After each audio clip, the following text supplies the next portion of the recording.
ਵਾਹਿਗੁਰੂ ਜੀ ਕਾ ਖਾਲਸਾ ਵਾਹਿਗुरु जी की फतेह। दोए कर जोर करो अरदास। मनुष्य का दिल अरदास का केंद्र बिंदु है, इसलिए अरदास करने से पहले यह पूर्ण रूप से साफ होना चाहिए।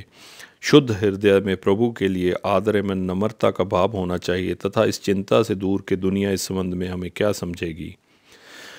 आपे जाने करे आपे आप आने रास तिस आगे नानक खले कीचे अरदास। अर्थात परमात्मा सब कुछ जानता है और अपने आप ही सारे कामों को पूर्ण करने में समर्थ है, इसलिए हमें निम्रता से अरदास करते हुए उसके सामने खड़े हो जाना चाहिए। श्री गुरु अर्जन देव जी का फरमान है, दोए कर जोर करो अरदास। नीचा और निमाना होने के साथ साथ परमात्मा में विश्वास तथा भरोसा होने का सुमेल होना चाहिए। इससे आगे हमें अपने मन को दिमाग में उठती तरंगों से हटाकर स्थिर करने की आवश्यकता है। मन की इस स्थिरता की प्राप्ति के लिए हमें किसी ऐसे केंद्र या पोल स्तंभ की जरूरत है जहां इस मन के बार बार जाने पर इसे अपनी इच्छा अनुसार स्थिर किया जा सके।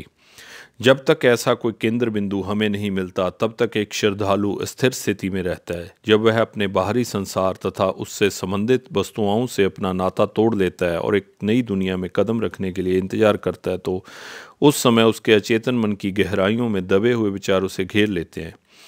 इन झंझटों से व्यक्ति अपने दृढ़ इरादे या परमात्मा की भीतरी शक्ति अरदास का सहारा लेते हुए छुटकारा पा सकता है। इन सारी समस्याओं पर काबू पाने का सबसे आसान और विश्वसनीय ढंग यह है कि हम सतगुरु के स्वरूप के बारे में सोचें और उसका ध्यान करें। इस तरह रोजाना अपने अंदर जाकर अभ्यास करने से हम दस्तक देने के से भीतरी मार्गों के दरवाजे खुल जाते हैं तथा हमें नए रूहानी नज़ारे दिखने को मिलते हैं और रूहानी संगीत की तरंगें मिलती हैं।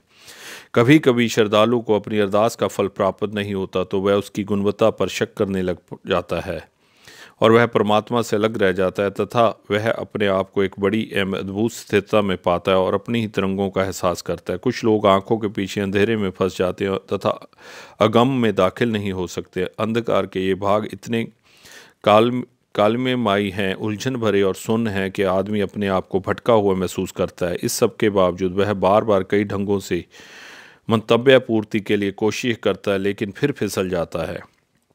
यह स्थिति वास्तव में बहुत ही दुखदायी एवं नाजुक है। सहारे के बिना वह अपने बलबूते से इन मुश्किलों से बाहर नहीं निकल सकता।